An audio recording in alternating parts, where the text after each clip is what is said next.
देखिए बच्चों, आज हम लोग सेकेंड कोलिगेटिव प्रॉपर्टी पढ़ेंगे, ठीक। और हमारे पास हमने जो सेकेंड कोलिगेटिव प्रॉपर्टी ली है वो हमने ली है एलिवेशन ऑफ बॉइलिंग पॉइंट, ठीक। क्या एलिवेशन ऑफ बॉइलिंग पॉइंट हमने ली है, ठीक। तो सबसे पहले हम इसमें ये देख लेते हैं। देखिए सबसे पहले यहाँ पे देखिए एलिवेशन ऑफ बॉइलिंग पॉइंट को हम इवेल्यूस्कोपी भी बोलते हैं, देखिए इवेल्यूस्कोपी भी बोलते हैं, ठीक। अब देखिए पूछा जाता है ये इवेल्यूस्कोपी है क्या, तो देखिए इवेल्यूस्कोपी जो टर्म है ये कहां से आया है, ठीक। ये टर्म ओरिजिनेट हुआ है एक लैटिन वर्ड से। कहां से? लैटिन वर्ड से हुआ है और उसका मीनिंग होता है हमारे पास क्या है, बॉइलिंग मेजरमेंट, ठीक। बॉइलिंग मेजरमेंट, ठीक। तो इसका मतलब जो हमारे पास क्या है, कभी भी अगर हमारे पास क्या कोई सोल्यूशन ऐसा होगा जिसको हम बॉयल करने के बाद उसको मेजर करेंगे तो हम उसको बोलेंगे क्या, ये हमारे पास इवेल्यूस्कोपी है, ठीक। ये तो पॉइंट हुआ। अब हम ये आ जाते हैं बॉइलिंग पॉइंट क्या होता है। हम लोग पढ़ लेते हैं कि बॉइलिंग पॉइंट क्या होगा, ठीक। तो तुम लोगों ने तो पहले से पढ़ रखा है कि बॉइलिंग पॉइंट क्या होता है। तुम लोग पढ़ रखे हो क्या कि वो टेम्परेचर जिस पे क्या हो, जिस टेम्परेचर पे लिक्विड बॉयल होने लगी उसी को हम लोग बोलते हैं क्या, बॉइलिंग पॉइंट, ठीक। तो अगर हमारे पास, जैसे मैं तुमसे पूछूं कि वाटर का बॉइलिंग पॉइंट कितना होता है तो तुम कहोगे वाटर का बॉइलिंग पॉइंट क्या होता है, 100 डिग्री सेंटीग्रेड होता है, ठीक। और मैं तुमसे कहूं इसका मतलब क्या है कि वाटर कितने डिग्री सेंटीग्रेड पे बॉयल करेगा, तुम कहोगे 100 डिग्री सेंटीग्रेड पे बॉयल करेगा। ये तो है। अगर मैं तुमसे कह दूं क्या तुम 50 डिग्री सेंटीग्रेड पे वाटर को बॉयल कर सकते हो तो तुम्हारा आंसर मोस्टली क्या होगा, नहीं। लेकिन क्या है, हम 50 डिग्री सेंटीग्रेड पे भी देखिए क्या है, हम वाटर को बॉयल कर सकते हैं। हम 20 डिग्री पे भी कर सकते हैं, ठीक। तो देखिए हम क्या, हमारे पास क्या है, कुछ नया कॉन्सेप्ट हम थोड़ा हल्का फुल्का यहाँ पे बताने की कोशिश करेंगे, ठीक। तो देखिए सबसे पहले हम लोग देख लेते हैं कि बॉइलिंग पॉइंट क्या होता है। क्या हमारे पास बॉइलिंग पॉइंट क्या होता है, ठीक। अब देखिए क्या बॉइलिंग पॉइंट होता है। तो मेरे पास मान लेते हैं, मेरे पास एक यहाँ पे सोल्यूशन मैंने बनाया, मान लीजिए ये मेरे पास सोल्यूशन है, ठीक। ये मेरे पास सोल्यूशन है, ठीक। मैं जब इसको हीट कर रहा हूं, ध्यान दीजिए, इसको हीट कर रहा हूं, ठीक। हीट कर रहा हूं तो इसकी वेपर बनेगी, इसकी वेपर बनेगी, ठीक। तो देखिए ये मेरे पास क्या था, एक कंटेनर था, ठीक। और मैंने ये देखा कि बाहर जो मेरे पास क्या है, बाहर का प्रेशर कितना है, 1 एटमॉस्फेयर होता है। 1 एटमॉस्फेयर बाहर का प्रेशर क्या है, जो एनवायरनमेंट का टेम्परेचर होता है, ठीक। ये एनवायरनमेंट का क्या, एनवायरनमेंट का हमारे पास क्या है, ठीक, एनवायरमेंटल प्रेशर है, ये कितना होता है, 1 atm होता है, ठीक। तो देखिए जब मैं इसको हीट करूंगा यहां से, इसका मतलब मैं क्या टेम्परेचर दूंगा तो धीमे धीमे क्या इसकी वेपर क्या है, बनती चली जाएगी। और ये वेपर क्या करेगी, इसकी सरफेस पे क्या प्रेशर अप्लाई करेगी, तो उसी को हम वेपर प्रेशर कह देते हैं, वेपर प्रेशर कह देते हैं, ठीक। तो देखो अब बॉइलिंग पॉइंट के मुझे क्या है, बॉइलिंग पॉइंट बताना है कि बॉइलिंग पॉइंट क्या होता है। तो देखो क्या होगा, जब ये, इसका मतलब क्या है, तुम धीमे धीमे क्या इसको हीट करते जाओगे, एक टाइम ऐसा आएगा कि इसका जो कंटेनर है यहाँ पे इस लिक्विड का जो वेपर प्रेशर है वो क्या हो जाए, इन्वायरमेंटल वेपर प्रेशर या एनवायरमेंटल प्रेशर के बराबर हो जाए। तो उस पॉइंट पे ये लिक्विड बॉयल करने लगेगा। फिर से बता रहा हूं क्या, जब तुम बॉयल करोगे धीमे धीमे, ठीक, इसको, तो इसका मतलब पहले वेपर बनेगी और यहाँ पे कुछ वेपर प्रेशर आएगा। मैं कह रहा हूं जब ये इनसाइड वाला जो हमारे पास क्या, इस लिक्विड का वेपर प्रेशर किसके बराबर हो जाए, इसके, ठीक। तो ये लिक्विड का होगा, इसका मतलब कि जब अंदर का प्रेशर कितना हो जाए, मैं कह दूंगा यहाँ 1 atm इसका अंदर हो जाए और बाहर 1 atm है, तो इसका मतलब क्या है, हमारे पास अंदर का अगर हमारे पास प्रेशर कितना हो गया, 1 atm हो गया, तो मैं कहूंगा यहाँ पे मेरा लिक्विड बॉयल करने लगेगा। ये तो है। तो मैं क्या करूंगा, इसका मतलब मैं धीमे धीमे क्या इसको हीट करूंगा, एक टेम्परेचर ऐसा आ जाएगा जिस टेम्परेचर पे क्या ये अंदर वाला वेपर प्रेशर बाहर वाले के बराबर हो जाएगा, तो मैं कहूंगा मेरा लिक्विड क्या है, बॉयल होने लगेगा, ठीक। तो इसका मतलब क्या, अगर मैं यहाँ पे बॉइलिंग पॉइंट को डिफाइन करना चाह रहा हूं, ठीक, तो मैं देखो कैसे डिफाइन कर रहा हूं। मैं कहूंगा वो टेम्परेचर जिस टेम्परेचर पे सॉल्यूशन का वेपर प्रेशर या मेरे पास क्या है, लिक्विड का वेपर प्रेशर क्या हो जाए, एटमॉस्फेरिक प्रेशर के, क्या हमारे पास जो एटमॉस्फेयर में जो प्रेशर है उसके बराबर हो जाए, तो इस टेम्परेचर को, इस लिक्विड का बॉइलिंग पॉइंट कहते हैं। फिर से बता रहा हूं एक बार, फिर देखिए मैंने क्या, temperature at which the vapor pressure of liquid becomes equal to vapor pressure of atmosphere, ठीक। that temperature is known as क्या, बॉइलिंग पॉइंट मतलब क्या है, वो टेम्परेचर जिस टेम्परेचर पे इस लिक्विड का वेपर प्रेशर क्या हो जाए, एनवायरमेंटल प्रेशर या मैं कह दूं क्या एटमॉस्फेरिक प्रेशर के बराबर हो जाएगा, तो इस टेम्परेचर पे लिक्विड हमारा क्या हो जाएगा, बॉइल करने लगेगा। और इस टेम्परेचर को मैं बोल दूंगा क्या, इस टेम्परेचर को मैं बोल दूंगा क्या, बॉइलिंग पॉइंट। बात समझ में आ गई, ये तो है। तो इसका मतलब क्या है, मैं धीमे धीमे टेम्परेचर बढ़ाता हूं, जो यहाँ पे 100 डिग्री सेंटीग्रेड जैसे पहुंचता है, तो मैंने देखा यहाँ अंदर का प्रेशर कितना हो गया, 1 atm हो गया, और बाहर का मेरे पास कितना हो गया, 1 atm होता है। तो इसका मतलब 100 डिग्री सेंटीग्रेड पे क्या होता है, अंदर वाला जो हमारे पास वेपर प्रेशर होता है बाहर वाले के बराबर हो जाता है और मेरा लिक्विड बॉयल होने लगता है। इसीलिए मैं कह देता हूं कि मेरा जो है बॉइलिंग पॉइंट पानी का कितना होता है, हमारे पास 100 डिग्री सेंटीग्रेड। तो अगर मैं इसको डिफाइन करना चाहूं, देखो क्या हुआ, देखो क्या कि temperature at which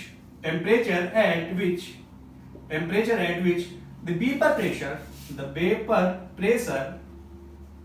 pressure of liquid मैं यहाँ पे कोई मान लेता हूँ लिक्विड है यहाँ पे, ठीक, लिक्विड्स क्या है, vapour pressure of liquid becomes equal to atmospheric pressure, ठीक, is known as boiling point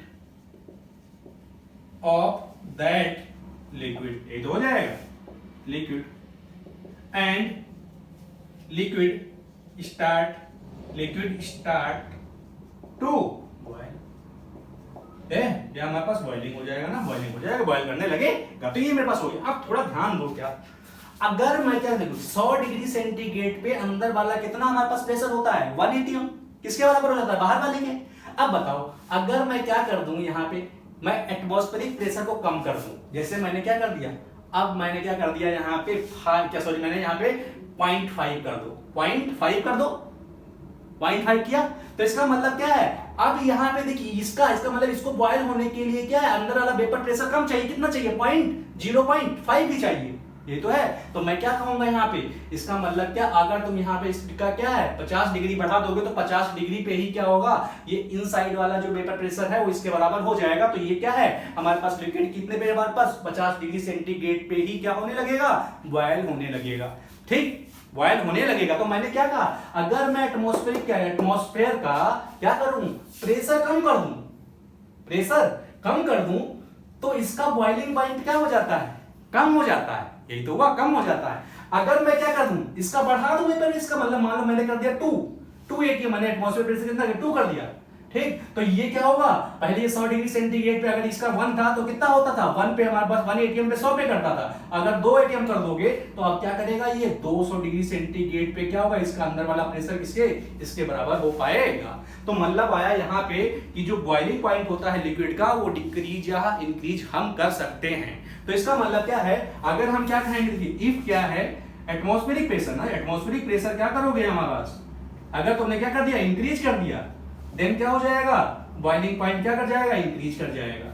ये तो इसका मतलब इंक्रीजेज है, ठीक, इंक्रीजेज, ठीक, सेम टू सेम। अगर हमने क्या कर दिया, एक एटमॉस्फेरिक प्रेशर को तुम क्या कर दोगे, अगर डिक्रीज कर दोगे, ठीक, तो हमारे पास क्या है, देन क्या हो जाएगा, बॉइलिंग पॉइंट क्या हो जाएगा, डिक्रीज कर जाएगा, ठीक। तो इस तरीके के क्वेश्चन हमारे पास क्या है, कंपटीशन में पूछे जा सकते हैं, तो थोड़ा ध्यान दीजिएगा, ठीक। वो तुमसे सीधे कह देगा कि पानी को तुम क्या है 20 डिग्री सेंटीग्रेड पे क्या कर सकते हो, मतलब बॉयल कर सकते हो, तो कहते हैं ना हाँ कर सकते हैं, बस आप हमें क्या है प्रेशर को कम कर दीजिए, हम क्या उसको 0 डिग्री सेंटीग्रेड भी बॉयल कर सकते हैं। तुम अगर हमारे पास क्या है प्रेशर को 0 कर दो, ठीक। तो मेरे ख्याल से ये पॉइंट समझ में आ गया होगा कि बॉइलिंग पॉइंट क्या होता है, ठीक। तो इसका मतलब वो टेम्परेचर क्या है जिस टेम्परेचर पे हमारा सॉल्यूशन का वेपर प्रेशर या लिक्विड का वेपर प्रेशर एटमॉस्फेरिक प्रेशर के बराबर हो जाता, तो उस टेम्परेचर को हम बॉइलिंग पॉइंट कहते हैं, ठीक। तो ये तो हमारे पास हो गया बॉइलिंग पॉइंट, ठीक रिलेशन। अब देखते हैं, हम देखो आगे क्या, अब देखो हमें पढ़ना क्या है, एलिवेशन ऑफ, हमारे पास बॉइलिंग पॉइंट पढ़ना है, ठीक। तो देखिए मान ले रहे हैं कि मेरे पास एक प्योर सॉल्वेंट था, यहाँ पे देखते क्या है, प्योर सॉल्वेंट, ये मेरे पास क्या है, ये प्योर सॉल्वेंट है। मैं थोड़ा और अच्छे से लिखूं, मेरे पास प्योर वोलेटाइल सॉल्वेंट है, ठीक। फिर मैंने क्या किया, इसके अंदर मैं मिला रहा हूं क्या, नॉन वोलेटाइल कोई सॉल्यूट मिला रहा हूं, नॉन वोलेटाइल सॉल्यूट मिला रहा हूं, ठीक, मिला दिया मैंने, देखो ये तो है। जैसे मैंने मिलाया तो मेरे पास क्या बन गया, यहाँ पे सोल्यूशन बन गया। देखो यहाँ पे सोल्यूशन बन गया, सोल्यूशन बन गया। ठीक, क्या बन गया, सोल्यूशन बन गया मेरे पास। ठीक, अब तुम्हें ये देखना है क्या, देखो यहाँ पे ध्यान दीजिएगा, क्या यहाँ पे प्योर सॉल्वेंट है, प्योर सॉल्वेंट है। ठीक, तो जब मैं इसको हीट करूंगा, ध्यान देना, जब इसको हीट करूंगा, ठीक, तो इसकी वेपर बनेगी कुछ, ये तो है। तो मैंने जब हीट किया तो मैंने ये देखा प्योर सॉल्वेंट था, इसका जो वेपर प्रेशर, जैसे मैंने इसको हीट किया तो इसका वेपर प्रेशर मान लेते हैं कितना, 100 आया। कितना आया, 100 आया। वेपर प्रेशर कितना आया, 100 आया मान लेते हैं। ठीक, अब देखिए सेम टू सेम, जैसे हमने इसके अंदर नॉन वोलेटाइल सॉल्यूट मिलाया तो हमने क्या किया, सॉल्यूशन बनाया होगा। ठीक, तो तुमको सॉल्यूशन का अगर वेपर प्रेशर निकालना है, ठीक, यहाँ पे देखिए सॉल्यूशन के अंदर हमने क्या मिलाया है, नॉन वोलेटाइल सॉल्यूट। तो मैंने क्या पिछले लेक्चर पे बताया था, क्या पिछले लेक्चर पे मैंने ये बताया था कि जैसे तुम नॉन वोलेटाइल सॉल्यूट क्या करो, इसमें मिलाओगे तो इसका वेपर प्रेशर कम हो जाएगा, वेपर प्रेशर कम हो जाएगा। ये तो था, वेपर प्रेशर कम हो जाएगा। ठीक, तो देखो, तो इसका मतलब ये हुआ, अब यहाँ इस कंडीशन में क्या है, जब तुम हीट करोगे तो यहाँ वेपर मॉलिक्यूल थोड़े कम जाएंगे, कम जाएंगे। ये तो है, क्योंकि कुछ एनर्जी से हीट करोगे तो कुछ एनर्जी कौन एब्जॉर्ब कर लेगा, ये नॉन वोलेटाइल सॉल्यूट एब्जॉर्ब कर लेगा और सरफेस पे पहुंच जाएगा, लेकिन वेपर नहीं बनाएगा। तो मैं कहूंगा क्या, सॉल्यूशन का वेपर प्रेशर क्या हो गया, कम हो गया। कैसे, जब नॉन वोलेटाइल सॉल्यूट ऐड किया। तो मान ले रहे हैं इसका मेरे पास वेपर प्रेशर कितना हो गया, 80 हो गया। मेरे पास कितना हो गया वेपर प्रेशर, इसका 80 हो गया। ये तो कम हो गया। ठीक, अब तो इसका मतलब तुमको ये पता है कि वेपर प्रेशर देखो क्या है इसका, अगर हमारे पास क्या है वेपर प्रेशर, अगर मैं देखूं क्या वेपर प्रेशर, अगर मैं बात करूं वेपर प्रेशर की, ठीक, तो दोनों में से किसका ज्यादा है, तो मैं कहूंगा मेरे पास सॉल्वेंट का वेपर प्रेशर क्या है, ज्यादा है कंपेयर टू सॉल्यूशन के। तो तुम्हें ये पता चल गया। ठीक, बात समझ में आ गई होगी। ठीक, अब देखो क्या, अब इस प्योर सॉल्वेंट को तुम मान के चलो तुम्हारे पास वाटर है, वाटर है, वाटर है। ठीक, वाटर है। तो देखो जब तुम इसको हीट कर रहे होगे, ये तो है, तो मैं कह रहा हूं कि यहाँ पे क्या है, इसका वेपर प्रेशर देखो क्या है मेरे पास, जब मैं हीट कर रहा हूं, इसको हीट कर रहा हूं, ठीक, तो वेपर प्रेशर क्या होगा, इसका मतलब ये लिक्विड एक टाइम ऐसा आएगा कि बॉयल होने लगेगा, बॉयल होने लगेगा। यही तो है। तो मैं क्या कहूंगा, अगर ये बॉयल हो रहा होगा तो कैसे, इसका मतलब बाहर का प्रेशर कितना है, 1 एटीएम, 1 एटीएम। ये तो है 1 एटीएम। तो तुम क्या, इसका मतलब देखो 1 एटीएम अगर बाहर का एटमॉस्फेयर का प्रेशर कितना है, यहाँ पर 1 हमारे पास क्या 1 एटीएम। तो देखो जब तुम हीट किए हो तो मान लो यहाँ पे इसके अंदर 100 मॉलिक्यूल पहुंचे पेपर के, तो 100 मॉलिक्यूल मिला के इसका मतलब क्या है, तुमने टेम्परेचर कितना किया 100 डिग्री सेंटीग्रेड, जैसे तुमने इसका टेम्परेचर किया, ठीक, तो यहाँ पेपर कितने मॉलिक्यूल बन गए पेपर के, हमारे पास 100। और 100 का क्या है, सबका जब हमने वेपर प्रेशर जोड़ा तो कितना आया, 1 एटीएम आया, 1 एटीएम आया। ठीक, मैंने देखिए फिर से बता रहा हूं क्या, मेरे पास क्या है, यहाँ पे क्या है प्योर लिक्विड था, मान लेते हैं पानी था। ठीक, मैंने जब इसको हीट किया कितने 100 डिग्री सेंटीग्रेड पे मैंने इसको हीट किया, ठीक, तो कितने मॉलिक्यूल यहाँ पेपर के बने, 100 बने ना। ठीक, और 100 मिला के 100 वेपर मॉलिक्यूल जो बने हैं उनको जब मैं उनका वेपर प्रेशर जोड़ रहा हूं तो कितना आ रहा, 1 एटीएम। ठीक, तो इसका मतलब क्या है, 100 डिग्री सेंटीग्रेड पे, 100 डिग्री सेंटीग्रेड पे अंदर वाला जो वेपर प्रेशर है इसके बाहर वाले के एटमॉस्फेयर के बराबर हो जा रहा है, तो मैं 100 डिग्री सेंटीग्रेड को क्या कहूंगा, इस सॉल्वेंट का बॉइलिंग पॉइंट, यही तो कहूंगा। ये मेरे पास 100 डिग्री सॉल्व क्या है, ये मेरे पास क्या है, प्योर वोलेटाइल सॉल्वेंट का क्या है, बोल क्या नाम, बॉइलिंग पॉइंट है। तो मैं सॉल्वेंट का क्या मान लेता हूं, देखो इसका मैं सॉल्वेंट का बोल मान लेता हूं क्या, the boiling point of solvent ना, यही तो है। मैं मान लेता हूं क्या, T1 मान लेता हूं, इसको T1 मान लेता हूं क्या, ये मेरे पास है क्या है, ये T1, इसका मेरे पास क्या है, बॉइलिंग पॉइंट ऑफ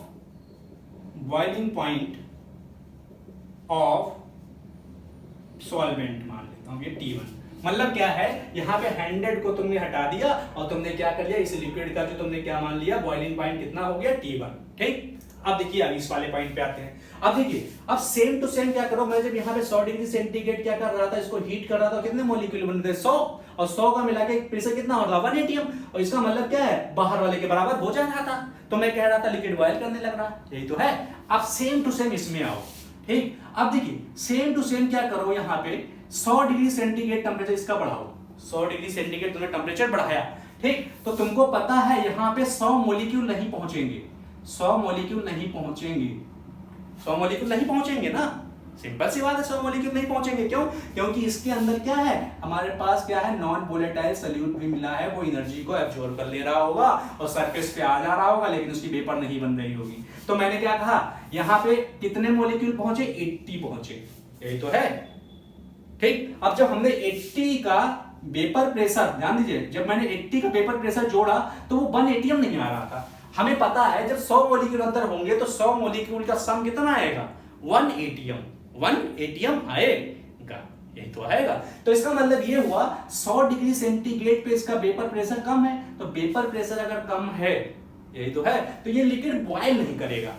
ठीक, और बॉयल कब करेगा, जब इसका हमारे पास क्या अंदर वाला प्रेशर कितना हो जाए, 1 एटीएम हो जाए। लेकिन 1 एटीएम 80 पे तो होगा नहीं, कब होगा, 100 पे होगा। तो इसका मतलब क्या करना पड़ेगा हमको, हमें क्या करना पड़ेगा, यहाँ पे हमें टेम्परेचर को और बढ़ाना पड़ेगा। मतलब क्या है, जब हमने क्या किया, देखो 105 डिग्री सेंटीग्रेड क्या है कर दिया, तो 105 डिग्री जैसे तुम करोगे तो यहाँ क्या है, वेपर मॉलिक्यूल थोड़े बढ़ जाएंगे। अब मैंने कह दिया कि वेपर मॉलिक्यूल कितने हो गए, 100 हो गए, 100 हो गए, 100 हो गए, यही तो हो गए। तो जब 100 हो गए तो 100 का जब मैंने क्या जोड़ा, यहाँ पे 100 को जब मैंने क्या इसका वेपर प्रेशर जोड़ा तो कितना आ रहा था, 1 एटीएम।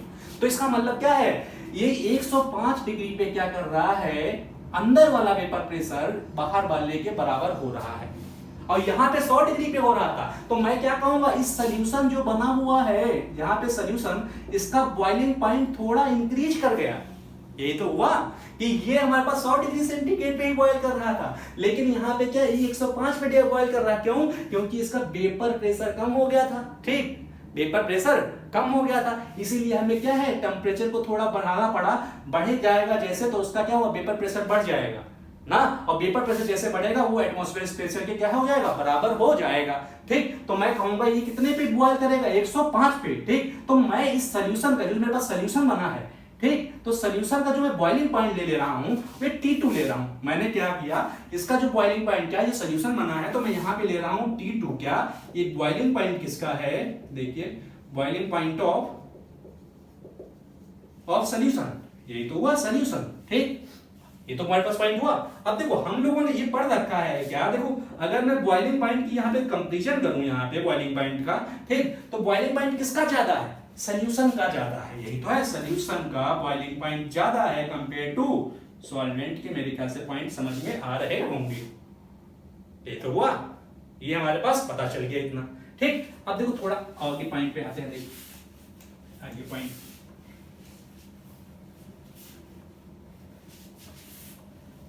ठीक, तो देखो मैंने क्या किया था इसमें ना, अब देखिए मैं इसकी डेफिनेशन लिखना चाह रहा हूं। देखो क्या मैं इसकी क्या है, डेफिनेशन लिखना चाह रहा हूं, डेफिनेशन लिखना चाह रहा हूं किसकी, मेरे पास देखिए क्या, जब कोई प्योर सॉल्वेंट था, मैंने उसके अंदर नॉन वोलेटाइल सॉल्यूट मिलाया। ठीक, तो जो सॉल्यूशन बना उसका बॉइलिंग पॉइंट क्या हो गया, थोड़ा बढ़ गया। यही तो था, अगर तुमने इसका कितना लिया था, इसका बॉइलिंग पॉइंट कितना ले रहे थे, 100। ठीक, और इसका कितना ले रहे थे, 105 आया था। यही तो है, 105 आया तो कितना बढ़ा, कितना बढ़ा। तो बढ़ा अगर तो पता करना है कि कितना इंक्रीज किया ना, तो क्या कहोगे, इसमें 105 में से क्या ये वाला माइनस कर दो, यही तो है, तो कहोगे 5 डिग्री बढ़ा, 5 डिग्री बढ़ा। ठीक, या मैं ये भी कह दूं कि इसका बॉइलिंग पॉइंट कितना माने हो तुम, T2 ना, और इसका बॉइलिंग कितना माने हो, T1 ना, तो कितना बढ़ा, ये मेरे पास आ जाएगा। मैं डेल्टा टी में दोनों का डिफरेंस ले लूं तो ये मेरे पास आ जाएगा। तो इसका मतलब क्या है, जब हम इसमें नॉन वोलेटाइल सॉल्यूट क्या ऐड करते हैं तो हमारा बॉइलिंग पॉइंट थोड़ा इंक्रीज कर जाता है। तो जो इंक्रीज किया है बॉइलिंग पॉइंट, ठीक, तो इसी बॉइलिंग पॉइंट जो इंक्रीमेंट हो रहा है इसी को बोलते हैं elevation of boiling point, elevation of boiling point.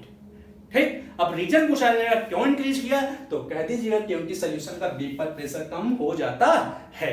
ठीक, इसीलिए हमें क्या है, उसको बॉयल करने के लिए थोड़ा टेम्परेचर और देना पड़ता है ताकि हमारा वेपर प्रेशर क्या हो जाए, एटमॉस्फेरिक प्रेशर के बराबर हो जाए। ठीक, तो मैं इसको डेफिनेशन अगर लिखना चाहूं तो देखो क्या, ठीक, डेफिनेशन बिल्कुल मेरे पास क्या है, जैसे मैंने पढ़ाया था relative lowering of vapour pressure ना, वैसे सेम टू सेम इसमें भी है। क्या है, देखिए when pure volatile, when pure volatile, sorry क्या नाम, प्योर volatile, सॉरी गड़बड़ हो रहा है, बोले, ठीक, pure volatile solvent is converted into converted into, ठीक, solution by adding non volatile solute, then क्या है, boiling point of solution increases and that increment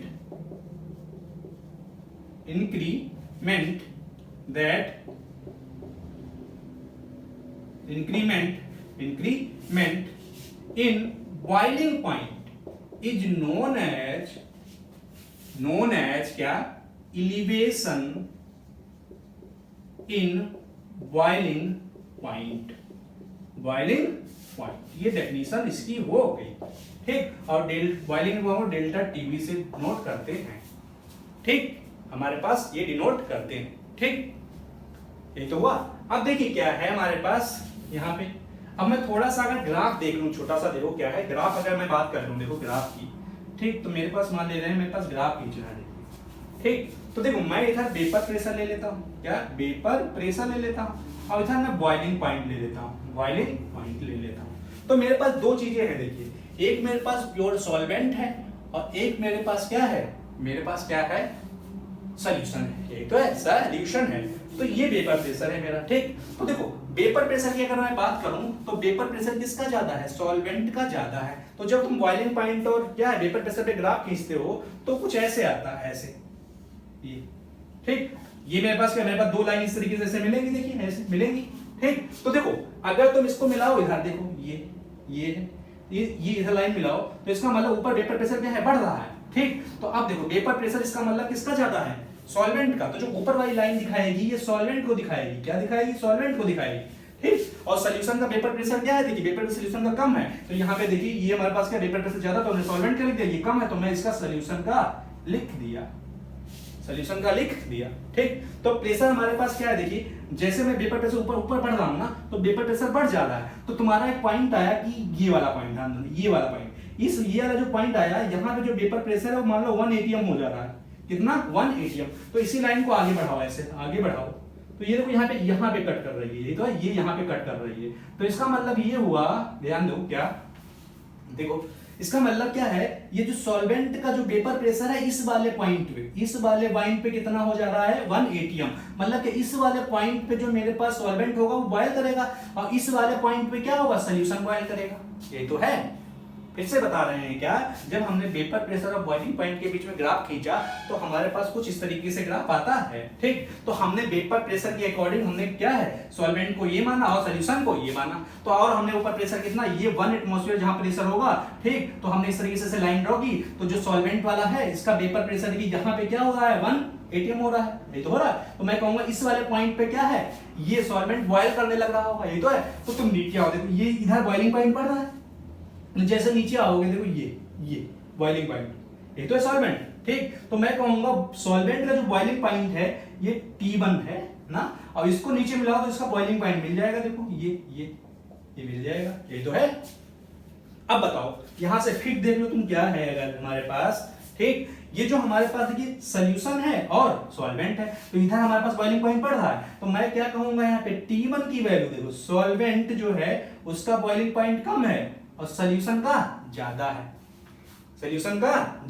यही तो है, ठीक। सॉल्यूशन का हमारे पास बॉइलिंग पॉइंट ज्यादा है, यही तो है। तो अब तुम इसका मतलब क्या है, कितना ज्यादा है, तो ये वाली वैल्यू तुम्हें डिफरेंस बता रही है, ये हमारे पास बता रही डेल्टा टीबी, मतलब क्या है, यही हमारे पास क्या बता रहा है, एलिवेशन ऑफ बॉइलिंग पॉइंट बता रहा है ना। तो इसका मतलब सेम टू सेम क्या है, इन दोनों के बॉइलिंग पॉइंट का डिफरेंस ले लो, ठीक, तो वही एलिवेशन ऑफ बॉइलिंग पॉइंट हुआ। तो मैं क्या कहूंगा, अगर मैं T2 में से क्या है T1 माइनस कर दूं तो डेल्टा टीबी आ जाएगा, यही तो है डेल्टा टीबी। और डेल्टा टीबी ही क्या है मेरे पास ना, क्या है, डेल्टा टीबी ही क्या होगा मेरे पास, एलिवेशन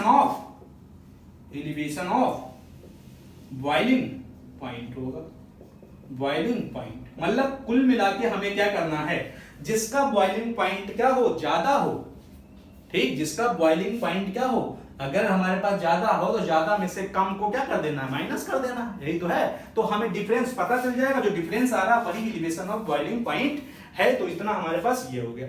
अगर हमारे पास देखो, अगर in the case of water, in the case of water की अगर हम देखें, देखो इन दी केस ऑफ पानी, अगर हमारे पास है, पानी है, ठीक, तो अब देखो जो हमारे पास T2 है, यही तो है, ये T2 क्या है, सॉल्यूशन का बॉइलिंग पॉइंट, और ये सॉल्वेंट का, यही तो है। तो अगर हमने वाटर ले लिया तो इसका मतलब T1 हमारे पास क्या हो जाएगा, सॉल्वेंट हो जाएगा। तो हम यहाँ पे क्या लिखेंगे, T2 किसका, हमारे पास बॉइलिंग पॉइंट ऑफ इसका सॉल्यूशन का, माइनस यहाँ पे 100 डिग्री सेंटीग्रेड और इक्वल टू डेल्टा टीवी आ जाएगा। ये है हमारे पास पानी की केस में आ जाएगा, ठीक, टीवी की केस में आ जाएगा, ठीक। ये तो हमारे पास हुआ इतना कि हमारे पास क्या होता है, एलिवेशन ऑफ बॉइलिंग पॉइंट क्या होता है, ठीक। तो ये एलिवेशन ऑफ बॉइलिंग पॉइंट्स हमारे पास हो गया। देखिए अब अगला पॉइंट देखिए, अगला पॉइंट क्या देखिए, ठीक। अब देखिए मैं इसको क्या करता हूँ, इसको मिटा देता हूँ। देखिए मैं इसको क्या कर देता हूँ, इसको रब कर देता, ठीक, मैं इसको रब कर देता हूँ। देखिए क्या है, कर देता हूँ, ठीक, इसको मैं रब कर देता हूँ, ठीक, ये रब कर देगा हूँ मैं, ठीक, रब कर देता हूँ। अब देखिए, अब अगर हमारे पास क्या है, देखिए अब अगर हम क्या करें, ध्यान दीजिएगा, क्या ये नॉन वोलेटाइल सॉल्यूट मैं इस सॉल्वेंट के अंदर जितना ज्यादा क्या करूंगा, ध्यान दीजिएगा, ये नॉन वोलेटाइल सॉल्यूट, क्या इस नॉन वोलेटाइल को सॉल्यूट को जितना मैं ज्यादा से ज्यादा ऐड करूंगा तो उतना ही इसका क्या होगा, वेपर प्रेशर कम होता जाएगा और इसका बॉइलिंग पॉइंट उतना ही ज्यादा बढ़ता चला जाएगा। ये तो समझ में आया क्या, कि जो हमारे पास ये एलिवेशन ऑफ बॉइलिंग पॉइंट है वो किस पे डिपेंड कर रहा है कि तुम नॉन वोलेटाइल सॉल्यूट कितना ऐड कर रहे हो। नॉन वोलेटाइल सॉल्यूट तुम जितना ज्यादा से ज्यादा ऐड करोगे, ठीक, तुम्हारा क्या होगा, वेपर प्रेशर उतना कम हो जाएगा और क्या है, बॉइलिंग पॉइंट तुमको उतना ही ज्यादा बढ़ाना पड़ेगा। ये तो हुआ, ठीक। तो मैं ये भी कह सकता हूं क्या, अगर इस सॉल्यूशन के अंदर क्या है, नॉन वोलेटाइल सॉल्यूट क्या होगा, ज्यादा होगा, तो मैं कहूंगा उसके मोल ज्यादा होंगे ना, मोल ज्यादा होंगे। तो मैं ये भी तो कह सकता हूं उसकी मोलैलिटी तो भी ज्यादा होगी। क्या होगी, मोलैलिटी, मतलब क्या है ना, केमिस्ट्री में मैं इसको जो नॉन वोलेटाइल सॉल्यूट है इस सॉल्यूशन में, ठीक, उसको मैंने पहले मोल में कन्वर्ट कर दिया और बाद में मैं मोलैलिटी के फॉर्म में कन्वर्ट किया। तो मैं ये भी कह सकता हूं इस सॉल्यूशन की जो मोलैलिटी जितनी ज्यादा होगी, किसकी, इस सॉल्यूशन की, उतने ज्यादा इसके अंदर क्या है, सॉल्यूट के, नॉन वोलेटाइल सॉल्यूट के मोल होंगे, तो उतना कम वेपर प्रेशर होगा और उतना ज्यादा से ज्यादा क्या होता चला जाएगा, बॉइलिंग पॉइंट होता चला जाएगा ना। तो इसका मतलब क्या है, यहाँ पे जो हमारे पास बॉइलिंग पॉइंट क्या है, कितना इंक्रीज करेगा, मतलब ये हुआ, अगर एलिवेशन इन जो बॉइलिंग पॉइंट है, देखिए ना, एलिवेशन ऑफ जो बॉइलिंग पॉइंट है क्या, डेल्टा टीबी जो है, इसको एलिवेशन कितना, डेल्टा टीबी जो है, ठीक, ये किस पे डिपेंड कर रहा है, मैं कह रहा हूं देखो किस पे डिपेंड कर रहा है कि इस सॉल्यूशन की मोलैलिटी कितनी है ना। मोलैलिटी का मतलब उसमें नॉन वोलेटाइल के मोल्स कितने हैं ना। तो इसका मतलब क्या है, ये डायरेक्टली प्रोपोर्शनल किसके है, मोलैलिटी ऑफ सॉल्यूशन के, मोलैलिटी ऑफ सॉल्यूशन के डायरेक्टली प्रोपोर्शनल है, ठीक। तो यहां पे क्या आ गया, delta TB is equal to क्या, ये स्मॉल ले आऊं, यही तो है, ठीक। अब दूसरा क्या, देखो अब यहाँ पे प्रोपोर्शनल का साइन आ गया है, तो मैं क्या करूंगा, यहाँ पे इस प्रोपोर्शनल को साइन हटा के और यहाँ पे क्या है, एक यहाँ पे कांस्टेंट ले आऊंगा और इस कांस्टेंट को के भी कहते हैं और ये हमारे पास ये, ठीक। तो तुम्हें यही वाला फार्मूला याद रखना है, क्या, अब याद रखिएगा, ये हमारे पास डेल्टा टीबी तो हमें पता है क्या है, एलिवेशन ऑफ बॉइलिंग पॉइंट है, ठीक। अब देखिए यम क्या है, हमने अभी लिखा, यम क्या है, मोलैलिटी ऑफ सॉल्यूशन है, ये तो है मोलैलिटी ऑफ सॉल्यूशन की बात हम की, ठीक। और अगर तुमको क्या करना है, इस मोलैलिटी का तुम्हें क्या करना है ना, अगर तुम्हें मोलैलिटी का फार्मूला तो पहले से पता है, तो तुम यहाँ पे सिर्फ इतना याद रखना, डेल्टा टीबी इक्वल टू क्या है, केबी इनटू एम, और मोलैलिटी का फार्मूला बाद में अपने आप निकाल के यहाँ पे एन अपॉन क्या लिखते हो, मास ऑफ सॉल्वेंट किसमें, किलोग्राम में, या तो तुमको किसमें दिया हो, हमारे पास अगर मान लो ये मास ऑफ सॉल्वेंट किसमें दिया हो, ग्राम में, तो ये हमारे पास आंसर यही तो हो जाएगा। तो ये वाली वैल्यू इसमें पुट कर देना बाद में, ठीक। तो मेरे ख्याल से तुम इसी को लर्न रखो, जब भी मोलैलिटी निकालनी होगी तो बाहर से निकाल के इसमें रख देना, ये तो हुआ, ठीक। तो ये हुआ। अब देखो केबी क्या है, केबी हमारे पास क्या है, इसको बोलते हैं मोलल इलिवेशन कांस्टेंट, ठीक। या हम इसको बोलते हैं क्या, इब्यूलियोस्कोपिक कांस्टेंट। अब देखिए इसमें क्या है, जो केबी होता है, मोलर एलिवेशन कांस्टेंट होता है, जो इब्यूलियोस्कोपिक कांस्टेंट होता है, वो हर सॉल्वेंट का अपना अलग अलग होता है। तो मैं कहूंगा जो केबी है यहाँ पे, ये किस पे डिपेंड करेगा, depends on nature of solvent, nature of solvent पे डिपेंड करता है, ठीक। आप देखिए नेचर ऑफ सॉल्वेंट पे डिपेंड करता है, ठीक। अब देखिए केबी की वैल्यू, ध्यान दीजिए यहाँ पे न्यूमेरिकल हमारे पास क्या है, बहुत पूछे जाते हैं क्या, ठीक। हमारे पास क्या है, अगर केबी तो कांस्टेंट है, इसकी वैल्यू होगी कुछ ना कुछ, ये तो होगा कुछ ना कुछ इसकी वैल्यू होगी, ठीक। तो देखिए जो केबी अगर हमारे पास क्या है कि हम किसके लिए बात कर ले, फॉर वाटर के लिए अगर हम बात कर ले, केबी किसके, वाटर के लिए, ठीक। तो इसकी जो हमारे पास क्या है, वाटर के लिए हमारे पास कितना होता है, 0.52 हमारे पास क्या आ जाएगा, केजी किलोग्राम हमारे पास पर मोल, ये आता है, ठीक। या इसको मैं ऐसे लिख सकता हूं क्या, देखो तुमसे कभी कभी न्यूमेरिकल तुमको दिया होगा, वो ऐसे लिखा होगा क्या, इसका 0.5 हमारे पास पर 100 ग्राम ऐसे दिया होगा। या तुमको क्या दिया होगा, देखो ये सेम टू सेम इसी की वैल्यू, देखो यही वाली वैल्यू तुमको ऐसे दे देगा क्या हमारे पास, देखो इसको इसी की हमारे पास वैल्यू कैसे दे देगा तुमको, देखो ऐसे देगा 5.2 केल्विन ग्राम पर मोल, ऐसे देगा न्यूमेरिकल, ठीक। या इसको ऐसे देगा तुमको, देखो क्या 5.2 पर 100 ग्राम ऐसे देगा। तो ये वैल्यू तुमको पता होनी चाहिए इस तरीके से। यहां से क्या होता है हमारे पास ना, जेईई मेंस और में क्वेश्चन को पूछे जाते हैं, ठीक। तो ये वाला पॉइंट तुमको याद होना चाहिए, ठीक। तो हमें क्या पता चल गया कि भैया यहाँ पे हमारे पास एलिवेशन और इन बॉइलिंग पॉइंट है, वो किस पे, मोलैलिटी पे डिपेंड करता है, ठीक। तो ये क्वेश्चन ये भी आता है कि मैंने यहाँ पे मोलैलिटी क्यों ली, यहाँ पे मोलैलिटी क्यों नहीं ली ना। तो इसका आंसर क्या है, क्योंकि अगर मैं यहाँ पे मोलैरिटी ले लेता तो मोलैरिटी टेम्परेचर पे डिपेंड करती है ना, टेम्परेचर पे डिपेंड करती है, इसीलिए क्या है हमारे पास, हम इसको नहीं लेते, ठीक। हमने मोलैरिटी इसलिए यहाँ पे प्रीफर किया है, तो जो मोलैरिटी होती है वो क्या होता है, इसमें वॉल्यूम नहीं होती है, और इसीलिए ये टेम्परेचर पे क्या हो, इंडिपेंडेंट रहता है, इसीलिए हमने यहाँ पे मोलैरिटी ली है, ना कि इसमें मोलैरिटी, ठीक। तो ये तो हमारे पास क्या आ गया, पहला पॉइंट इतना हो गया, ठीक। एलिवेशन का हमारे पास ये हो गया, और हमारे पास ये वाला फार्मूला आ गया, ठीक। अब देखो अगर तुमने इसमें वैल्यू रख दी होती किसकी, मोलैरिटी की, तो क्या आ जाता, देखो केबी, ये तो था केबी ना, और मोलैरिटी अगर लिखे होते तो मोलैरिटी की जगह पे मैं ये लिखा जाता, मोल अपॉन क्या, डब्ल्यू किलोग्राम में, ये तो है। अगर तुम ग्राम में लिखे होते तो क्या आता, देखो ग्राम में लिखे होते तो हमारे पास क्या आता, इसीलिए ग्राम में लिखे होते केबी इंटू मोल, और किसके, मोल किसके, सल्यूट के मोल होंगे ना, सल्यूट के मोल होंगे। और अगर तुमने यहाँ पे क्या है, ग्राम में लिखा होता तो ये हमारे पास 1000 से मल्टीप्लाई कर देते, ये तो है। लेकिन मेरे ख्याल से तुम क्या करना, ये सिंपल सा छोटा फार्मूला याद रखना, और यहाँ पे मोलैरिटी का मतलब क्या है, यहाँ पे मोलैरिटी को तुम अलग से फार्मूला निकाल के यहाँ पे पुट कर देना, क्योंकि यहाँ पे रखोगे तो वैल्यू क्या है, तो फार्मूले बड़े बड़े होते चले जाएंगे, तो लर्न करना मुश्किल होगा, ठीक। तो इतना कर लेना, ठीक। अब आ जाते हैं हम लोग पॉइंट पे, देखिए क्या,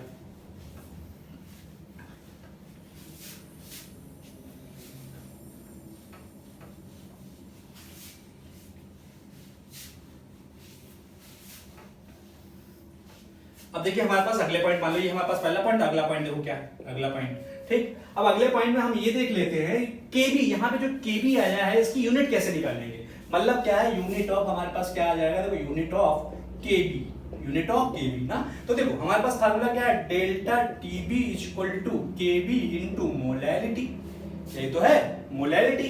अब मोलैरिटी हमको पता है, ठीक। अब केबी की यूनिट निकालनी है तो केबी इक्वल टू क्या हो जाएगा, डेल्टा टीबी अपॉन मोलैरिटी, ये तो हो जाएगा। अब बताओ डेल्टा टीबी हमारे पास तो क्या है, एलिवेशन ऑफ बॉइलिंग पॉइंट, और मोलैरिटी का जब रखोगे तो मोल अपॉन क्या लिखते हो, mole upon mass of solvent किसमें, केजी में, ये तो है। तो यूनिट देखो क्या हो गई यहाँ पे, तो देखो हम इसको ऐसे लिख सकते डेल्टा टीबी अपॉन ये मोल हो जाएगा, ये ऊपर चला जाएगा क्या, डब्ल्यू, ये तो है किसमें, किलोग्राम में। अब बताओ इसकी यूनिट लिखनी है तो देखो क्या होगा, देखो ये क्या है, elevation of boiling point, elevation boiling का टेंपरेचर क्या हो गया, केल्विन, केल्विन लिख दिया, ये तो है। इसका देखो W का हमारे पास क्या है यूनिट, किलोग्राम, तो केल्विन किलोग्राम। ये क्या है नीचे मोल, तो ऊपर इसका मतलब हम इसको लिख सकते हैं क्या, मोल, ये तो है। या तो इसको मोल इनवर्स लिख सकते हो ऐसे ना, केल्विन किलोग्राम ना मोल इनवर्स, ये तो है। ये तो ठीक है, तो लिख ही सकते हो। तुम ये भी अगर तुम ये सेल्सियस में भी लिख सकते हो, अगर टेंपरेचर सेल्सियस में दिया हो तो क्या, डिग्री सेंटी, सॉरी क्या नाम हमारे पास क्या है यहाँ पे, सेंटीग्रेड, ये तो है, किलोग्राम पर मोल हो जाएगा। या हम इसको क्या लिखेंगे, ये किलोग्राम, ठीक, मोल इनवर्स। ये तो हमारे पास यूनिट की बात हो गई, यूनिट की बात हो गई, ठीक। अब हमारे पास क्या, अगले पॉइंट की तरफ बढ़ते हैं। देखिए क्या, अब हम केवी की, जो हमारे पास जो केवी है, ठीक, उसकी डेफिनेशन देख लेते हैं। केवी की हम डेफिनेशन, इसका मतलब क्या है, केवी हमें पता ही है, केवी क्या है, मोलर एलिवेशन कांस्टेंट है, या इसको इवेल्युओस्कोपिक कांस्टेंट भी बोलते हैं, यहाँ पे हमने दी है, ठीक ठीक। अब अगर हम इसकी क्या बात करें, इसके हम क्या है, डेफिनेशन की बात करें, ठीक, तो हम इसकी डेफिनेशन की बात कर लेते हैं। देखिए क्या, देखिए क्या है, डेफिनेशन, डेफिनेशन ऑफ केवी, ये तो है, डेफिनेशन ऑफ केवी की हम बात कर लेते हैं। देखिए देखिए सिंपल सी बात है, मेरे पास फार्मूला क्या है, delta TB equal to KV into क्या है, मोलैलिटी, यही तो था, ठीक। तो देखिए क्या, अब देखिए अगर मैं मोलैलिटी को देखो, सबसे पहली बात, अगर मैं क्या करूं, जो मेरे पास यहाँ पे मोलैलिटी है, यही तो है, अगर क्या कर दे हमारे पास, इफ क्या है, मोलैलिटी इक्वल टू 1 कर दो, मेरे पास क्या है, मोलैलिटी हमारे पास ऑफ सॉल्यूशन क्या है, हमारे पास कितनी कर दिया तुमने, 1 कर दिया, मतलब यूनिटी कर दिया। तो जैसे तुमने यूनिटी किया यहाँ पे, ठीक, तो क्या हो जाएगा, delta TB equal to KB into 1, तो मैं कहूंगा डेल्टा टीबी जो होता है ना, और डेल्टा टीबी क्या है, एलिवेशन ऑफ बॉइलिंग पॉइंट, और केबी क्या है, मोलर एलिवेशन कांस्टेंट, ये तो है। तो मैं क्या इसकी डेफिनेशन लिखूंगा, देखिए केबी क्या क्या, ये molality of solution is taken unity, unity मतलब 1, ठीक, then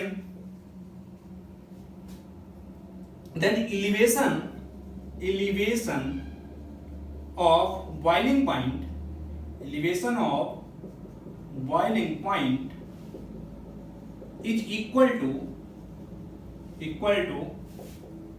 molar एलिवेशन कांस्टेंट, यही तो है, मोलर एलिवेशन, सॉरी क्या नाम, मोलर एलिवेशन कांस्टेंट के बराबर आ जाएगा, तो ये इसकी डेफिनेशन हो गई, ठीक। एक तो हमारे पास डेफिनेशन तुम ऐसे दे सकते हो।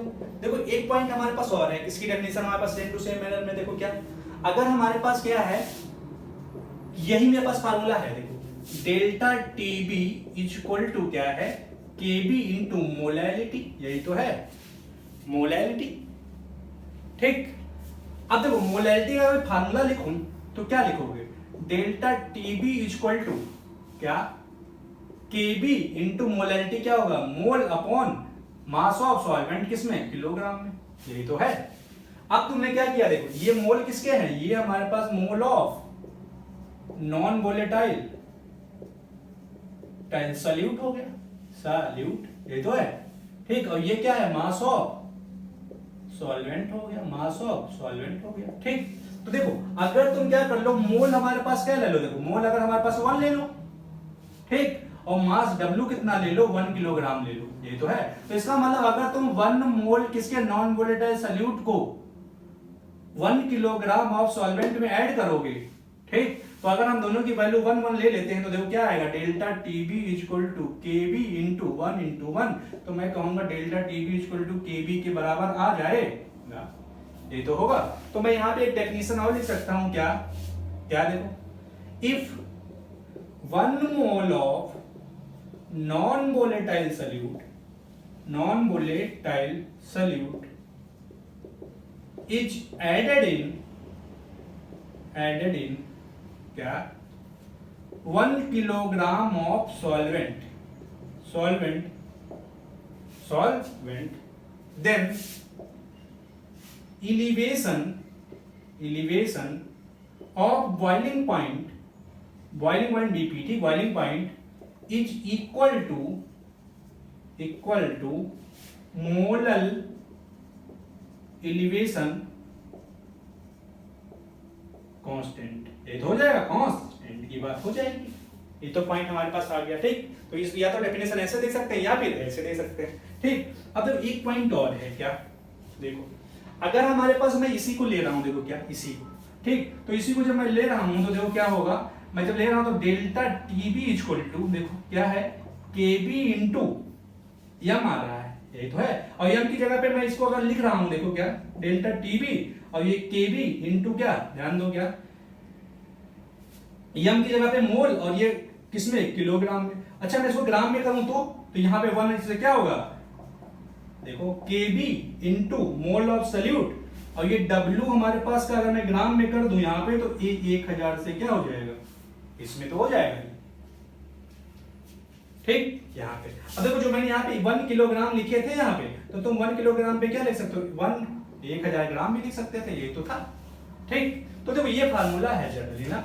अब देखो क्या है, पॉइंट बहुत इंपॉर्टेंट है, क्या इसी से देखो क्या है, देखो अगर हम केबी में 10 से मल्टीप्लाई कर दें, केबी जो हमारे पास क्या है यहाँ पे मोलर एलिवेशन कांस्टेंट है, अगर हम उस 10 से क्या मल्टीप्लाई कर दें, ठीक, तो के आ जाता है। तो इसका मतलब जब तुमने के बी में 10 से मल्टीप्लाई किया तो के आया, और इस के को हम बोलते हैं क्या, हमारे पास molar elevation constant, molar elevation constant. बात समझ में आ गई होगी, मोलर एलिवेशन कांस्टेंट मतलब के बी में अगर 10 से मल्टीप्लाई कर दोगे तो हमें के मिलेगा, ठीक। तो देखो मैं ये वाला पॉइंट है, ये वाला देखो यहाँ पे, तो मैं इसको थोड़ा और एक्सटेंड करके देखो, delta TB equal to KB into N upon W, किसमें था, ग्राम में था, ये तो था।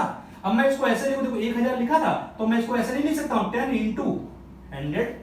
अब देखो क्या है, ये केबी और इंटू 10, केबी इंटू 10 ना, ये देखो कितना आ जाएगा, यहाँ पे देखो केबी इंटू 10 क्या आ जाएगा, देखो डेल्टा टीबी इक्वल टू, मैं केबी और 10 को क्या लिख सकता हूं, इंटू, मैं यहां लिख सकता हूं के। अब क्या हो जाएगा, देखो के अपॉन हो जाएगा एन अपॉन डब्ल्यू ग्राम में, और ये 100, ये तो हुआ 100, ये तो है, ठीक। अब देखो क्या है, ये इसका मतलब, अब अगर मैं इसको डिफाइन करना चाहूं, देखो, ठीक, तो अगर मेरे पास इसकी वैल्यू मैं कितना ले लूं, देखो ध्यान देना, इसकी वैल्यू कितनी ले लूं, 1 ले लूं, और इसकी वैल्यू कितनी ले लूं, 100 ग्राम ले लूं। ध्यान देना क्या मैंने क्या कहा है, देखो क्या मैं इधर बता रहा हूं, मैं इसको मिटा दे रहा हूं, ठीक।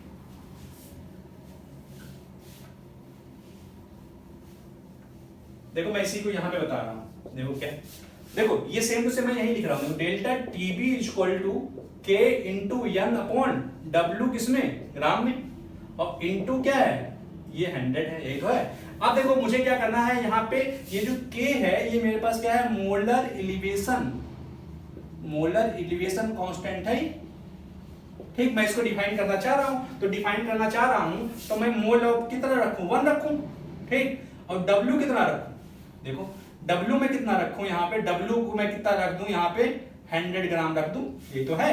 तो इसका मतलब डेल्टा टीबी इक्वल टू के इंटू 1 इंटू 100 इंटू 100, तो ये कट जाएगा, तो मैं कहूंगा डेल्टा टीबी इक्वल टू क्या आ जाएगा, के बराबर आ जाएगा, ये तो हुआ।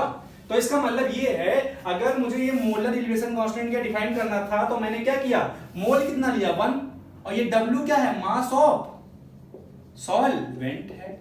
तो इसका मतलब क्या है, तुम नॉन वोलेटाइल सॉल्यूट का 1 मोल 100 ग्राम ऑफ सॉल्वेंट में डिसॉल्व कर दो, तो तुम्हें क्या मिलेगा, तो जो एलिवेशन होगा हमारे पास क्या होगा, बॉइलिंग पॉइंट होगा, वो मोलर एलिवेशन कांस्टेंट के बराबर आ जाएगा, ठीक। तो मैं यहां लिख के दे रहा हूं क्या, इफ क्या है, देखो इफ क्या हुआ, if 1 mole of non volatile solute, ठीक, इज डिजॉल्विंग या एडेड इन, जो भी लिख सकते हो, dissolve in 100 gram of solvent, then elevation of boiling point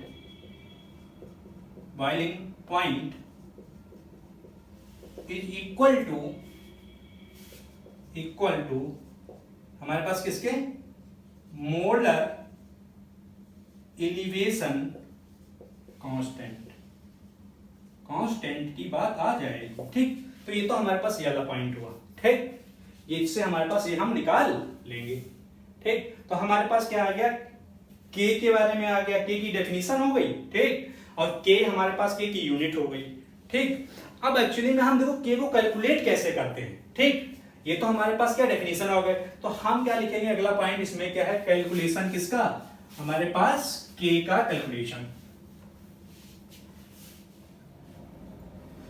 अब देखो हमारे पास अगला पॉइंट क्या है, कैलकुलेशन ऑफ केबी। केबी को हम कैसे कैलकुलेट करेंगे। ठीक, देखो देखो केबी को कैलकुलेट करने के लिए हमारे पास एक इक्वेशन है। देखो केबी इक्वल टू क्या है, ये एनसीईआरटी में मेंशन है। देखिए यहाँ पे केबी हमारे पास क्या है, मोलर एलिवेशन कांस्टेंट या इवोल्यूस्कोपिक कांस्टेंट। तो केबी इक्वल टू हमारे पास आर टी स्क्वायर अपॉन 1000 सही, 1 हमारे पास ये हो गया 100, और ये हो जाएगा LV। ये हमारे पास इक्वेशन। ठीक, अब देखिए यहाँ पे के तो भी पता है हमारे पास, आर देखो क्या है, आर हमारे पास क्या है, गैस कांस्टेंट है। ठीक, गैस कांस्टेंट, और हमें पता है जो केबी होता है किसके लिए होता है, फॉर सॉल्वेंट के लिए होता है। हर सॉल्वेंट के लिए अलग अलग होता है, यही तो है फॉर सॉल्वेंट के लिए गैस कांस्टेंट। तो आर की वैल्यू हम लोगों को पता है कितनी, 8.314 जूल होती है, जूल ठीक पर मोल केल्विन होती है ना। या हम इसको क्या रखें, इसकी या तो हमारे पास लिख ले 2 कैलोरी। ठीक, यहाँ पे क्या है, डिग्री हमारे पास, मोल ये हमारे पास कैलोरी।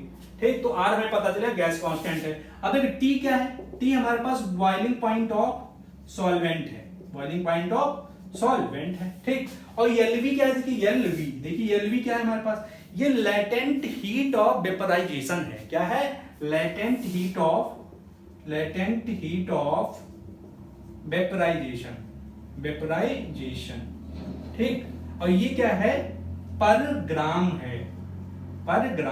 ठीक, अब देखो एलवी की वैल्यू अगर हम निकालें तो देखो एलवी इक्वल टू क्या होता है, ठीक, हीट ऑफ वेपराइजेशन। ठीक, क्या होता है हमारे पास, हीट ऑफ वेपराइजेशन। ठीक, और यहां पे क्या है, मोलर मास ऑफ सॉल्वेंट। ये वाली हमारे पास वैल्यू आती है। ठीक, तो ये हमारे पास डेल्टा एचबी क्या है, देखिए एचबी ये क्या है, हीट ऑफ वेपराइजेशन। और ये क्या है, पर मोल है, पर मोल मतलब हर एक मोल का लिया जाता है। ठीक, हर एक मोल का लिया जाता है। तो इससे हम क्या, इस वाली वैल्यू से अगर हमारे पास क्या है, अगर तुम्हें एलवी की वैल्यू पता है तो तुम इसकी वैल्यू निकाल सकते हो। तो देखो अगर हम इसकी क्या करें, देखो अगर हम यहाँ पे आर की वैल्यू कितनी रख दें, जाके 2 रख दें जाके। ये तो अगर हम आर की वैल्यू 2 रख दें, देखो क्या होगा, देखो आर की वैल्यू अगर हम 2 रखें तो देखो केबी इक्वल टू क्या हो जाएगा हमारे पास, 2t स्क्वायर अपॉन 100 LV। ठीक, अब इसको जब तुम काटो, देखो इसको अगर काटोगे तो ये आ जाएगा केबी इक्वल टू कितना, देखो ये आ जाएगा 0 पॉइंट, ये हमारे पास क्या है 002t स्क्वायर अपॉन LV। ठीक, तो इससे हमारे पास न्यूमेरिकल पूछा जाता है। ठीक, लेकिन यहाँ पे ये के देना क्या, यहाँ पे क्या है, आर की वैल्यू ठीक, और LV की वैल्यू यह किसमें है, इन हमारे पास कैलोरी में है, इसमें कैलोरी में है। ठीक, कैलोरी में। ठीक, अब देखो ये तो हमारे पास केबी हो गया। ठीक, अब तुम क्या करो, देखो अगर हमें के निकालना है, ये तो हमारे पास पता है कि केबी जो है ये क्या है, मोलर एलिवेशन कांस्टेंट है। ठीक, और अगर के निकालना है तो तुम क्या करो, दोनों तरफ से क्या करो, अगर हमारे पास क्या है के निकालना है तो हमें ये पता है के की वैल्यू हम कैसे निकालते हैं, हमें पता है क्या होता है, चूंकि हमारे पास केबी इंटू 10 को हम के कहते हैं, ये मोलर एलिवेशन कांस्टेंट है, ये मोलर एलिवेशन कांस्टेंट। तो तुम क्या करो, दोनों तरफ 10 से मल्टीप्लाई कर दो, तो देखो Kb into 10 equal to 0.002 T square upon LV। ये तो है, तो इसको क्या बोल दोगे, के। अब देखो, और यहाँ पे सॉरी 10 से मल्टीप्लाई किया तो इसमें देखो ये क्या कर देगा, 10 से इसमें मल्टीप्लाई होगा तो एक पॉइंट इधर यही यहाँ चला आएगा, तो हम क्या करेंगे 0.02 टी स्क्वायर अपॉन LV। ये तो है, तो ये हमारे पास आ जाएगा के। ठीक, तो ये हमारे पास इतने पॉइंट इसके अंदर हमारे पास थे। ठीक, लेकिन अगर हम क्या करें, जो बोर्ड में जो क्वेश्चन आते हैं देखिए, ठीक, तो मोस्टली इन सब क्या है, इनमें से मोस्टली बहुत कम क्वेश्चन आते हैं। तो सिर्फ और सिर्फ आप क्या है, अगर हमारे पास क्या है, अगर आप लोग बोर्ड में हैं, ठीक, तो बोर्ड के लिए सिर्फ हमें एक फार्मूला पता होना चाहिए, कौन सा, बस ये वाला, कि delta T D equal to हमारे पास केवी इंटू मोलैरिटी, और ये डेल्टा टीवी क्या है, T2 minus T1 equal to KV into M. ठीक, इसका मतलब ये क्या है, T2 हमारे पास क्या था, बॉइलिंग पॉइंट ऑफ सॉल्यूशन था, ये तो है, और ये हमारे पास क्या था, बॉइलिंग पॉइंट ऑफ सॉल्वेंट था। ठीक, तो ये हमारे पास बस फार्मूले आपको याद होने चाहिए, इससे बोर्ड में सारे के सारे क्वेश्चन मोस्टली हो जाते हैं। और मोलैरिटी का फार्मूला तो हमें पहले से पता है कि मोलैरिटी क्या होता है, mole upon mass of solvent, किसमें, किलोग्राम में, या हमारे पास क्या है, ये हमारे पास W किसमें, ग्राम में, और इनटू हमारे पास ये। ठीक, ये तो मोल तुम्हें पता ही है कैसे निकालते हो, मास अपॉन मोलर मास से। ठीक, तो मेरे ख्याल से जो क्या है, आप लोग ज्यादा लेंदी फार्मूले मत लर्न करिएगा, बस सिर्फ और सिर्फ इसको लर्न कर लीजिएगा, सारे के सारे वैल्यू निकाल के बाद में पुट कर दीजिएगा। ठीक, तो इस लेक्चर में हमारे पास इतना ही। तो अगले लेक्चर में हम लोग पढ़ेंगे क्या, डिप्रेशन ऑफ फ्रीजिंग पॉइंट।